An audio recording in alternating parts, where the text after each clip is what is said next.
નહીં થાય એટલે આજે હું એકદમ નોર્મલ હરીફરી શકું છું, દોડી શકું છું.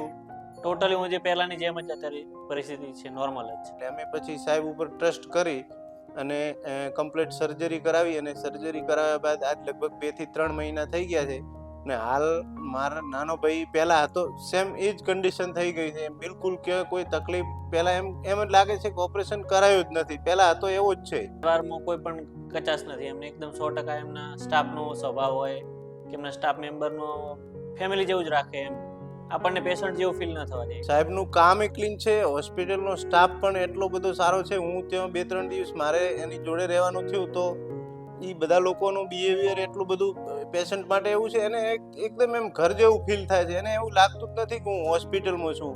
અને સાહેબે હોસ્પિટલ પણ એટલી આધુનિક બનાવી છે કે એમાં આપણને કોઈ પણ વસ્તુની ઉણપ લાગતી નથી. બેસ્ટ છે એમ પાટણની અંદર. એની